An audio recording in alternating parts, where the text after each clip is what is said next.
오늘 본문의 말씀을 통해서 저는 이제는 자고 쉬라, 이제는 자고 쉬라고 하는 그런 제목의 말씀으로 함께 은혜를 나누려고 합니다. 이 본문의 말씀은 일화가 있어요. 누구에 대한 일화가 있느냐면 성 어거스틴에 대한 일화가 있습니다. 어거스틴의 어머니, 여러분 어머니 이제 모니카라고 하는 사람을 많이 들어보셨을 거예요. 그거에 대한 일화가 이 말씀 속에 이제 있는 것을 확인하게 됩니다. 성 어거스틴은요, 정말 그 어머니는 신앙에 신실한 그런 분인데, 이 어거스틴은 아주 탕아예요. 이제 정말 방탕하기 그지없어요. 17살에 사생아를 낳고 다녔고요. 그리고 이단에 빠졌고요. 그리고 17살에 사생아를 낳고 돌아다니는 얼마나 그의 삶이 문란하고 그의 삶이 방탕한 삶을 살아요. 그 어머니 모니카는 신앙인으로서 너무너무 걱정이 돼요. 그 자녀를 위해서, 어거스틴을 위해서 기도하고 아주 수십 년 동안 기도하는데, 늘 그 자리에 앉아서 기도하다 보니까 눈물이 마루바닥에 떨어져서 마루바닥이 썩을 정도로 그렇게 눈물을 쏟고 기도했다는 것이죠. 기도밖에 다른 것이 하나도 없기에 어떻게 할 방법이 없어서 늘 이 어머니 모니카는 기도만 했다는 거예요. 그 기도했을 때 어느 순간 아이들이 막 노래를 하는데, 그 노래 가사가 어떤 노래 가사냐면 집어 읽으라고 하는 노래 가사를 듣고 이 어거스틴이 방으로 뛰어들어가 거기에 왠지 모르게 자기에게 다가오는 그 감동 때문에 방으로 뛰어들어가서, 그리고 성경을 펼쳐서 읽은 말씀이 바로 오늘 로마서 13장 11절로 14절에 있는 이 말씀입니다. 뭐라고요? 너희가 이 시기를 알거니와 지금 자다가 깰 때가 벌써 되었다. 우리가 처음 믿을 때보다 구원이 가까웠다. 그러면서 밤이 깊고 낮이 가까웠으니 그러므로 우리가 어둠의 일을 벗고 빛의 갑옷을 입자. 낮에와 같이 단정히 행하고 이제 방탕하지 말고 술 취하지 말고 음란하지 말고 호색하지 말고 투기하지 말고 시기하지 말고 오직 주 예수 그리스도의 옷을 입고 육신의 일을 도모하지 말라 라고 하는 이 말씀이 어쩌면 이 어거스틴에게 딱 맞아떨어진 거예요. 자기가 지금 그런 삶을 살아가고 있는데 집어 읽으라고 해서 그것에 감동을 받고 들어와 딱 펼쳤을 때 이 말씀을 읽게 되므로 그는 어둠의 일을 벗어버렸습니다. 방탕한 거 다 내던져 버렸습니다. 그리고 이단에 빠졌던 그곳에서도 빠져나왔고, 어머니가 그렇게 기도했을 때에 그는 정말 성자가 되었어요. 그래서 여러분 도서관에 가면 아우쿠스티누스라고 하는 회고록이 나옵니다. 그게 바로 성 어거스틴의 회고록이 이렇게 두꺼운 회고록이었어요. 그 책만 읽어도 은혜가 저절로 되는 그 책, 회고록, 회개하는 내용들이 가득가득한 그 모습. 바로 그 순간에 그는 잠자던 신앙에서 일어나게 되었다는, 깨어나게 되었다는 그 사실을 우리 기억하게 됩니다. 사랑하는 성도 여러분, 오늘 본문의 말씀을 읽었습니다. 오늘 이 주의 종을 통해서 말씀을 듣는 중에 여러분 잠자던 신앙생활에서 일어나는 축복이 임하시길 주의 이름으로 간절히 축원합니다. 잠자는 신앙에서 깨어나는 역사가 임하시길 주의 이름으로 간절히 축원합니다. 잠들었던 예배가, 잠들었던 기도가, 잠들었던 찬양이, 잠들었던 헌신이, 잠들었던 전도에서 여러분 깨어나야 할 줄로 믿습니다. 일어나야 할 줄로 믿습니다. 깰 때가 벌써 되었다라고 오늘 본문은 우리에게 그렇게 말씀해 주고 있어요. 그래서 우리는 어둠의 자리에서 벌떡 일어나서 빛의 갑옷을 입고 그리스도로 말미암아 그리스도로 옷을 입은 그런 삶을 살아가야 하겠다라고 하는 사실. 제가요 신학교 때에 교회 행정학이라고 하는 책을 이제 보면서 공부한 적이 있습니다. 그 내용을 다 기억할 수는 없는데 서론 부분을 제가 지금도 벌써 목회가 34년이고 그러니 얼마나 오래됐겠어요. 근 40년 가까이 된 내용이 그 책을 제가 지금도 서론만을 기억하고 있습니다. 서론이 무슨 얘기냐면 어떤 한 사람이 외국 사람이 쓴 책인데요. 서론에 번역을 해놓은 책인데 서론에 이런 내용이 나와요. 어떤 사람이 난로 위에다가 주전자에 찬물을 넣고 개구리 한 마리를 집어넣었어요. 그랬더니 개구리가 찬물이니까 펄쩍 튀어나왔습니다. 그래서 이번에는 조금 좀 뜨뜻한 물을 넣어놓고 개구리를 집어넣으니까 그 개구리가 이번에도 펄쩍 튀어나갔어요. 그래서 논의 물과 비슷한 온도, 그 온도를 맞춰 그냥 논물의 온도를 맞추어서 그려놓고 개구리를 거기에 넣었더니 개구리가 튀어나가지 않고 여기가 이게 내가 있어야 할 곳인가 보다 하고 유유히 헤엄을 치면서 개구리가 그렇게 놀고 있습니다. 밑에서 난로가 불이 붙었습니다. 불을 붙이고 점점 물이 뜨거워지기 시작을 합니다. 그러나 이 개구리는 그것에 온도가 올라간다라고 하는 것에 대하여 민감하지 못합니다. 예민하지 못합니다. 드디어 물이 펄펄 끓는 가운데서 이 개구리는 두 눈을 멀뚱히 뜨고서 삶아줬습니다. 여러분, 이 개구리는 온도를 변화되는 온도가 높아가는 그것을 감지하지 못하고 예민하지 못했기 때문에 거기서 삶아져서 죽는 비참한 모습을 보는 것처럼, 사랑하는 성도 여러분, 오늘 이 시간에 저와 여러분이 이 여름철에 신앙적으로 나태하기 쉬워진 이 7, 8월 달에 또 윤달이 있어서 얼마나 이달까지는 굉장히 더워야 되는, 예전 같으면 한 8월 10일 정도 아니면 8월 15일 정도면 다 더위가 한풀 꺾이는데 이번에는 그럴 것 같지가 않다는 생각. 이 여름철에 우리는 신앙적으로 나태하기 쉽습니다. 안주하기 쉬워요. 안일하기 쉬워요. 민감하지 못하고요. 예민하게 내 신앙생활에, 영적 신앙생활에 예민하게 느끼지 못할 때가 많다는 거죠. 그러면 우리의 신앙은 나도 죽는 줄도 모르고 우리는 죽어가고 있는지도 모른다는, 그렇기 때문에 우리는 이제는 자다가 벌써 깰 때가 되었다라고 사도 바울이 로마 교회 교인들에게 외치는 이 말씀이 바로 오늘 21세기를 살아가는 저와 여러분에게 외치는 말씀인 줄로 믿습니다. 우리가 깨어있지 못하면, 영적으로 깨어있지 못하면 우리는 마치 그 개구리와 같은 신세가 될 수밖에 없다는 거예요. 그래서 깨어나야 하고 일어나야 한다는 거예요. 영적으로 깨어야 한다는 얘기가 무슨 얘기일까요? 더 쉽게 말씀드립니다. 여러분, 사람이 정신적으로 바로 되어 있지 못한 사람은 이 땅에서 승리할 수가 없고 성공할 수가 없고 제대로 살아갈 수가 없어요. 그 인생을 비참하게 살아갈 수밖에 없다는 얘기예요. 그러면 다시 말하면 영적으로 우리가 깨어 있어야 된다라고 하는 의미를 여러분은 그 세상의 정신과 비교해보면 쉽게 이해할 수 있다는 거예요. 성경은 말합니다. 요한 장로님은 사랑하는 자들에게 이야기합니다. 내 영혼이 잘된 같이 범사가 잘되고 강건하기를 원하노라. 영혼이 잘돼야 강건할 수 있다는 얘기죠. 마태복음 6장 이제 33절에 가면 너희는 먼저 그의 나라와 그의 의를 구하라. 그리하면 이 모든 것을 너에게 더하여 주시리라고 우리에게 말씀. 우리의 그리스도인들은 영적으로 안정을 가져오고 영적으로 깨어있을 때, 정신이 깨어있을 때에 우리는 승리하는 삶을 살 수 있다는 거죠. 그러므로 저와 여러분이 정말 이런 비참한 삶을 살아서는 안 되죠. 여러분, 일본이라는 나라는요, 세계 최고의 기술력을 가지고 있어요. 전자계통에는 누구도 따라올 수 없는 그 아주 탁월한 기술력이 있어요.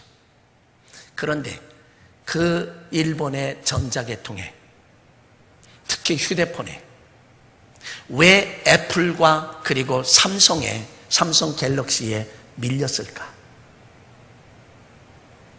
세계의 변화에 대한, 소비자들에 대한 변화에 대한 민감하지 못하고 그리고 그것에 대한 아둔했기 때문에, 자기의 자기들의 기술력만 믿고 기술력만 자부심을 갖고 살아가다 보니 삼성에 밀렸습니다.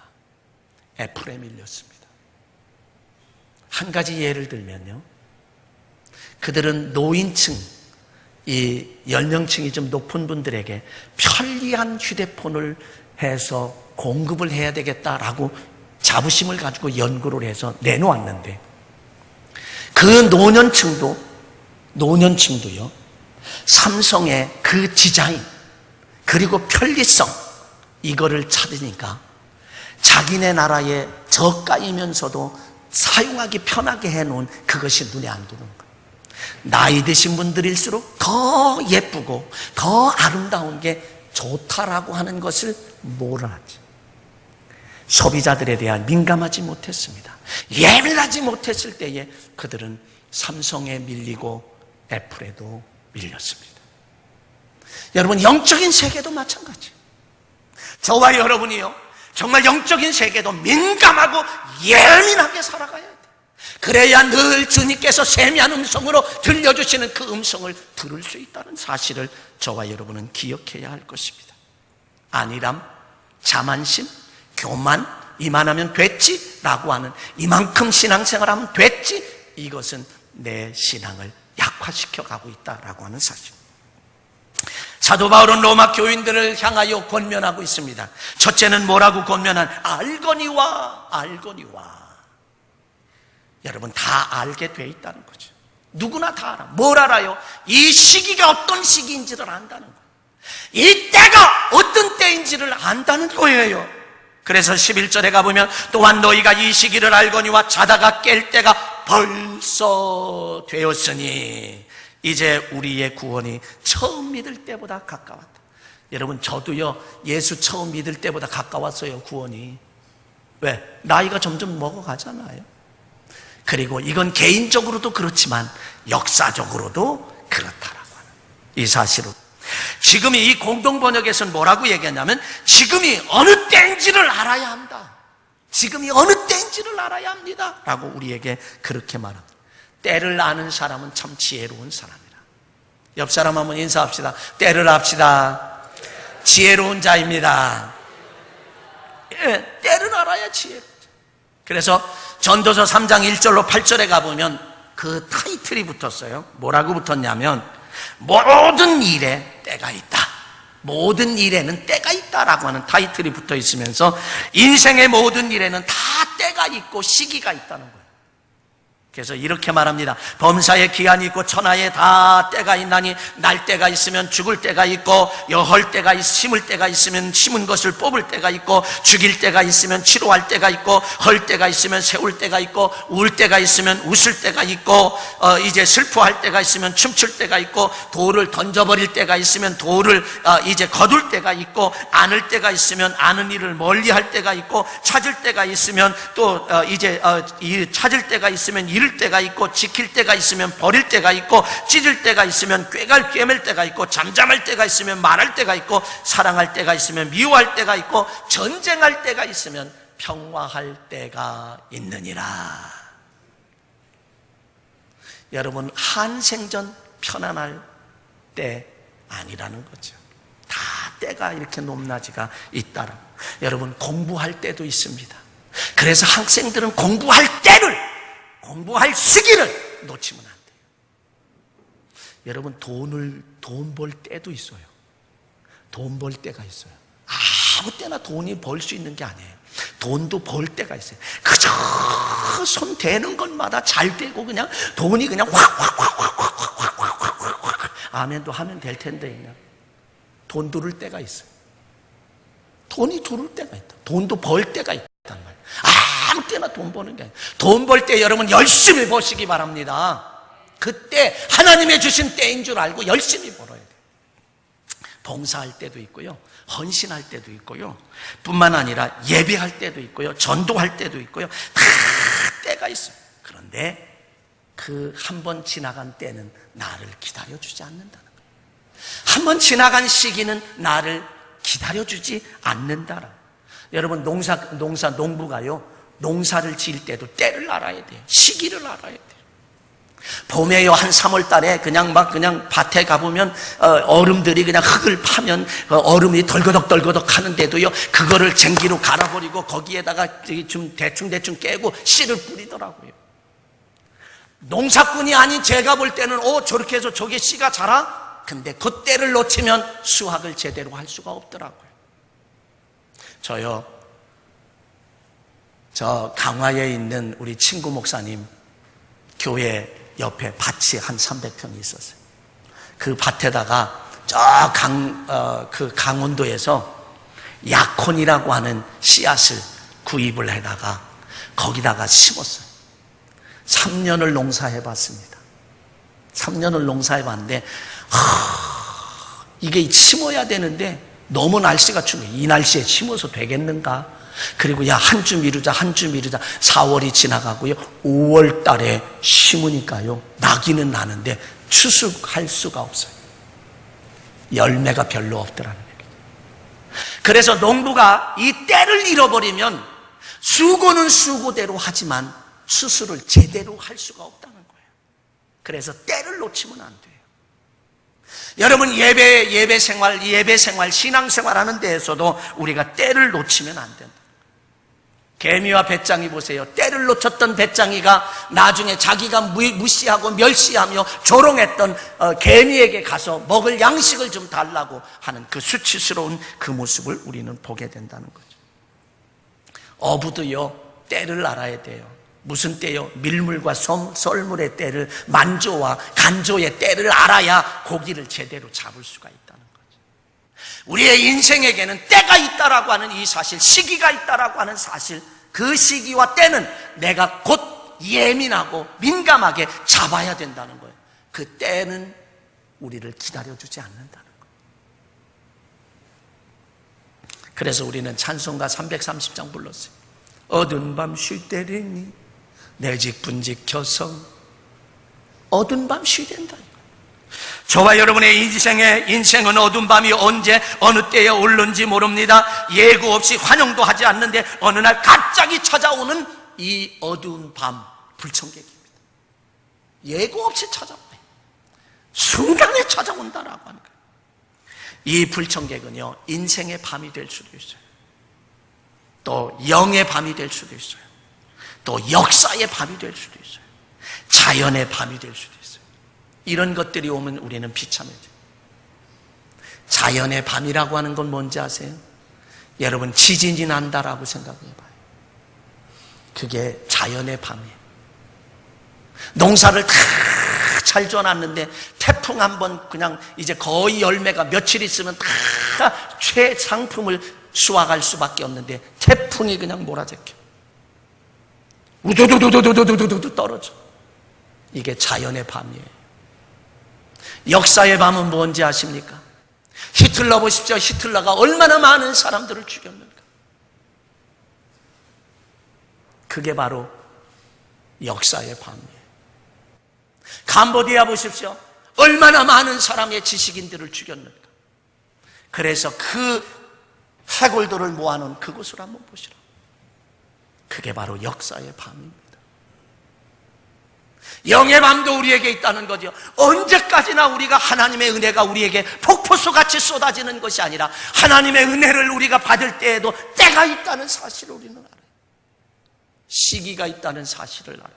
그건 놓치면 안 된다는 거죠. 여러분, 건강의 밤이 오면 예배할 수가 없습니다. 예배하고 싶지만 건강의 밤이 오면 내가 걸어올 수가 없어. 자녀들에게 사정사정에 얘야 나 좀 교회 좀 데려다다오, 교회 좀 데려다다오. 한두 번이지요. 자녀들도 그럴 수가 없어.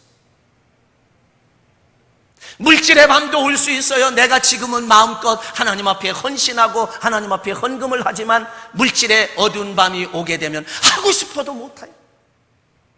하고 싶어도 못해. 그래서 우리는 시간이 될 때에, 내가 정말 시간이 될 때 한 번이라도 더 예배 드리려고 하고, 한 번이라도 더 기도하려고 애쓰고, 한 번이라도 더 찬양하려고 애쓰고, 한 번이라도 더 헌신하려고 애쓰는 그러한 삶이 우리에게 필요하다라고 하는 사실입니다. 우리는 이 시기를 알아야 합니다. 이 때를 알아야 합니다. 아주 민감하게 예민해야 합니다. 바리새인과 사두개인들은 예수님의 표적을 예수님께 표적을 보이라고 청하니까 예수님이 탄식하시면서 하신 말씀이 있습니다. 마태복음 16장 2절로 3절에 있는 말씀을 여러분 한번 함께 보시도록 하겠습니다. 자, 마태복음 16장 2절로 3절에 있는 말씀 안 나왔네요. 자, 제가 보겠습니다. 예수께서 대답하여 이르시되 너희가 저녁에 하늘이 붉으면 날이 좋겠다 하고 아침에 하늘이 붉고 흐리면 오늘은 날이 굳겠다 하나니 너희가 날씨는 분별할 줄 알면서 시대의 표적은 분별할 수 없느냐. 세상의 날씨의 변화는 그렇게 민감하면서 예수님이 하신 말씀에 바리새인과 사두개인들을 얘기하나요? 너희는 세상의 날씨에 대하여 이렇게 민감하면서 어찌하여 영적으로는 그렇게 민감하지 못하냐? 영적으로는 어떻게 예민하지 못하냐? 라고 하는 사실을 지금 말하는 거예요. 그래서 사도 바울은 두 번째로 깰 때가 벌써 되었다. 깰 때가 벌써 되었다는 얘기는 지금 잠자고 있다는 얘기예요. 11절에 자다가 깰 때가 벌써 되었으니 라고 하는 거, 지금 잠잘 때가 아니라는 거죠. 깰 때라는 거죠. 지금은 일어날 때라고 하는 것입니다. 더 이상 머뭇거릴 시간이 없다는 얘기입니다. 깰 때가 벌써 됐다라고 하는 이 사실은 우리는 기억해야 한다는 거죠. 이게 사전의 의미는요, 예상보다 빨리 온다는 거예요. 이미 오래전에 왔다는 뜻입니다. 자다가 깰 때가 되었다는 본문의 의미는 이 세상의 종말과 심판이 다가오고 있다는 거예요. 이 세상의 종말과 심판이 얼마 남지 않았으니 정신을 바짝 차리라. 정신 차리라고 하는 말씀. 그래서 일어나야 한다는 거예요. 그래서 깨어야 한다는 거죠. 여러분, 예배의 잠에서 우리는 일어나야 합니다. 그런데 언제부턴가 예배를 등한시하고 있다는 거죠. 언제부터인가 예배를 등한시하고 있어요. 나도 모르는 사이에 예배에 한 번 빠져, 두 번 빠져, 그러다 보니까 예배에 드리는 일에 무감각해졌어요. 감각이 없습니다. 예배를 안 드려도 내 마음에 어떤 양심의 가책도 없습니다. 왜? 점점점 무뎌지게 되기 때문에. 오늘 이 시간 말씀을 들으면서 우리 예배에 민감할 수 있는, 예민할 수 있는 그런 우리가 되어야 된다. 나 자신을 이게 예배에 둔했던 모습, 예배를 등한시했던 나 자신을 발견해야 돼요. 그리고 찾아야 합니다. 그리고 느껴야 합니다. 민감해야 합니다. 우리 찬송에 잠자고 있다고 하면, 찬양에 잠자고 있다고 하면 그 찬양에 잠자는 자리에서 일어나야 합니다. 깨어야 합니다. 기도하는 자리가 잠들고 있다고 하면 일어나야 돼요. 깨어나야 돼요. 헌신의 전도의 잠에서도 깨어나고, 봉사의 잠에서도 깨어나고, 사랑의 잠에서도 우리는 깨어나야죠. 성경은 이렇게 말합니다. 잠언 6장 9절로 11절에 있는 공동번역에 가보면 그런데 너 게으른 자야, 언제까지 잠만 자겠느냐? 언제까지 잠에서 깨어 일어나겠느냐? 조금만 더 자야지, 조금만 더 눈을 붙여야지, 조금만 더 일손을 쉬어야지 하겠느냐? 그러면 가난이 부메랑처럼 들어닥치고 빈곤이 거지처럼 달려든다.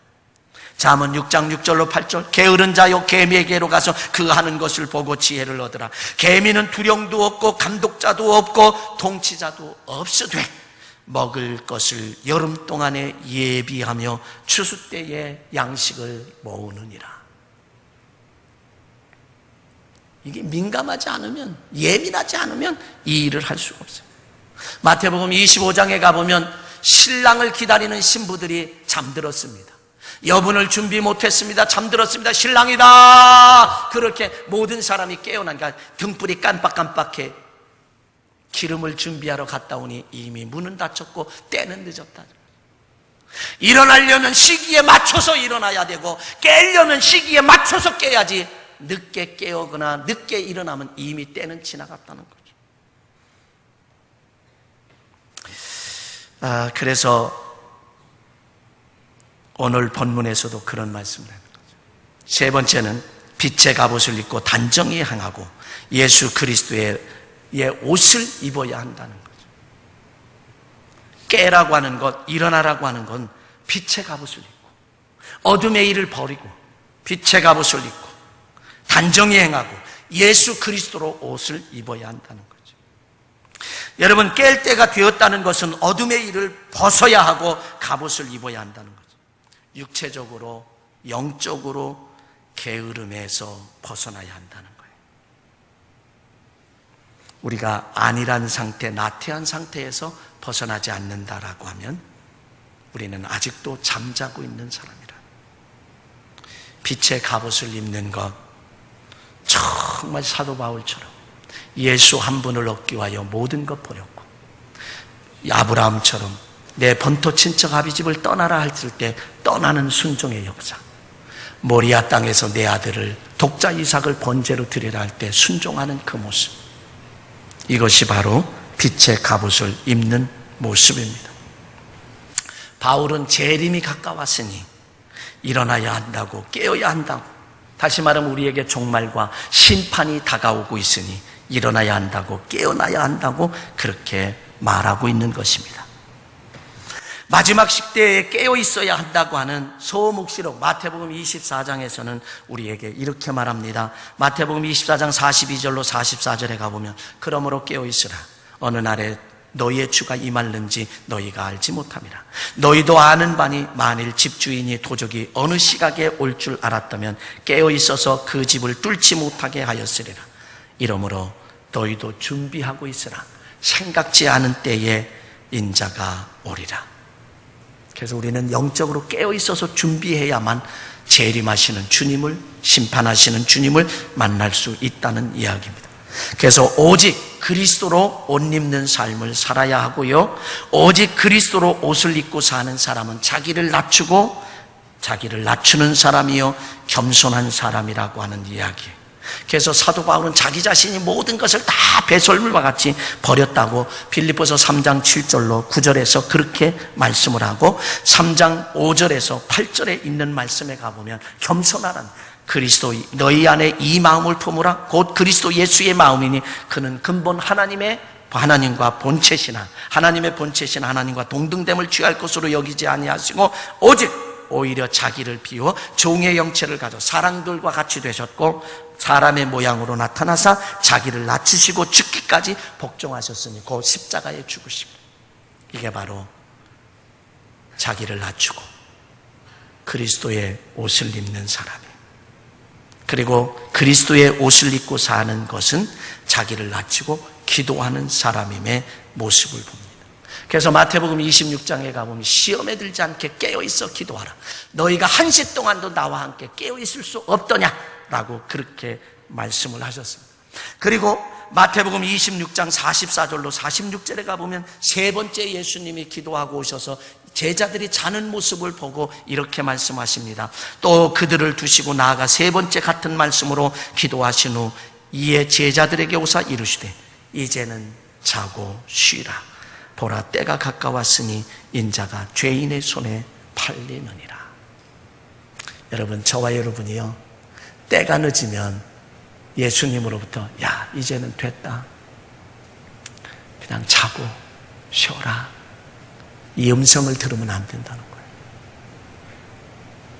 그 음성 듣기 전에 예수님이 제자들을 몇 번 깨웠어요? 3번 깨웠는데 2번 깰 때까지도 안 일어났어요. 다시 잤어요. 3번째 오셔서 자니까 야, 이제는 자고 쉬어라.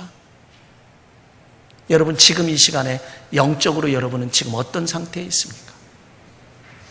예수님이 3번째 오신 상태입니까? 아니면 예수님이 2번째 오신 상태입니까? 일어나십시오. 깨어나야 합니다. 일어나야 합니다. 깨어나고 일어나야 돼요. 그래서 예수님이 이제는 자고 쉬어라, 이 음성을 들으면 안 된다는 거예요. 그때는 이미 때가 늦었다 이거예요. 여러분, 우리는 노아처럼요 영적으로 민감해야 돼요. 노아에게 너 방주 줘라. 1m 35요. 높이가 높이는 14.5m요. 넓이는 22.5m다. 어마어마한 방주를 줘라. 그걸 줘. 아유, 하나님, 이거 줘서 뭐해요? 그는 그러지 않았어요. 아멘. 그리고 얼마나, 적어도 학자들에 의하면 우리는 120년으로 알잖아요. 적어도 우리는 약 120년 안쪽에 방주를 만들었다. 그의 삶은 평생 방주를 만들었다. 예비했을 때 세상이 전멸하는 가운데도 살아난 줄로 믿습니다. 여러분, 성경에서 잠자다가 깨어난 사람들이 있습니다. 어떤 사람일까요? 구약의 대표적인 인물을 보면 다윗입니다. 다윗이 나라를 다 평정하고 왕이 돼 평안할 때 걱정 근심 하나도 없을 때에 우리아의 아내를 불러들여서 간음을 합니다. 그것을 합법화시키기 위해서 전쟁터에 나간 그 남편 우리아를 불러들여서 합방을 시키려고 하는데 실패합니다. 그러니 요압 장군에게 편지를 써서 최전방에 내보내서 전사하게 해라, 살인죄를 범합니다. 그때 나단 선지자가 외칩니다. 왕이여, 어떤 사람의 집에 99마리의 양이 있습니다. 그리고 그 이웃집에는 어린 암양 하나를 데리고 사는 가족과 같이, 딸과 같이 자기 방에서 재우고 먹이고 하는 그런 양이 한 마리 있었습니다. 99마리 가진 양의 주인이 자기에게 손님이 왔다고 99마리 가운데 양을 잡아서 대접한 것이 아니라 이웃집에 그 한 마리의 양을 뺏어서 대접을 했습니다. 그랬더니 다윗이 화를 박박 내면서 막 난리가, 이건 사배를 갖고 뭐 해야 된다고 난리 법석을 뜰 때, 당신이 바로 그 사람이야. 나단 선자가 다윗을 향하여 당신이 바로 그 사람이라고 할 때에 다윗은 거기서 꼬꾸라졌습니다. 영적으로 잠자던 그 영혼이 그 나단 선지자의 책망 한마디에 그는 잠에서 벌떡 일어나게 됐고, 그는 잠에서 벌떡 깨어나서, 그리고 시편에 가보면 회개의 시편이 얼마나 많은지 그는 이렇게 고백합니다. 내 눈물로 요를 적실 만큼 그는 회개했고, 침상을 띄울 만큼 그는 눈물을 흘리며 회개했을 때에, 잠자던 영혼이 깨어났을 때에 그는 성군이 되었다라고 하는 것. 그래서 이스라엘 백성들은 지금도 다윗을 최고로 치고, 이스라엘 국기는 하얀 바탕에 파란 별 하나, 다윗의 별 하나가 국기예요. 잠에서 깨어나. 지금은 잠잘 때가 아니라는 거예요. 그런데 신약의 대표적인 사람들을 보면 사도행전 1장 14, 15절에 가보면 예수님이 승천하시면서 예루살렘을 떠나지 말고 아버지의 약속한 것을 기다려라. 너희는 몇 날이 못되어 성령을 받으리라고. 예수님의 12제자들이 예수님이 십자가에 못 박혀 돌아가실 때 두렵고 무섭고 목숨이 부지하기 위해서 막 부인도 하고 도망다니고 숨고 했었는데, 오순절 마가다락방에서 120명의 문두가 모여서 열심히 기도하다 보니까 성령의 충만함이 내려졌고, 그 사도 열두 제자들이 그 말을 자기 나라 말로 하는데 그 회중들은 각각 자기 나라 말로 듣게 되는, 야, 저 무식한 사람들이 어떻게 우리 말을 아느냐? 하나님의 역사, 성령의 역사예요.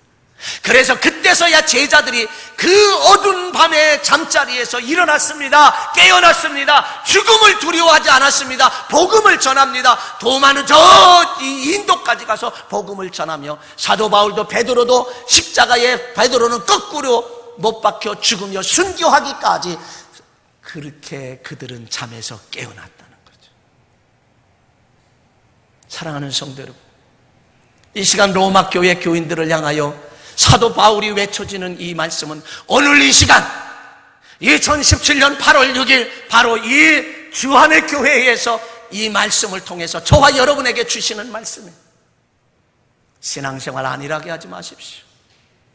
영적으로 예민하십시오. 영적으로 민감하여 하나님의 음성을 들으십시오. 이만하면 됐다라고 하는 신앙을 접으십시오. 게으름의 자리에서, 영적 게으름의 자리에서, 육적 게으름의 자리에서 일어나십시오. 벌떡 일어나야 합니다. 깨어나야 합니다. 잠자지 말아야 합니다.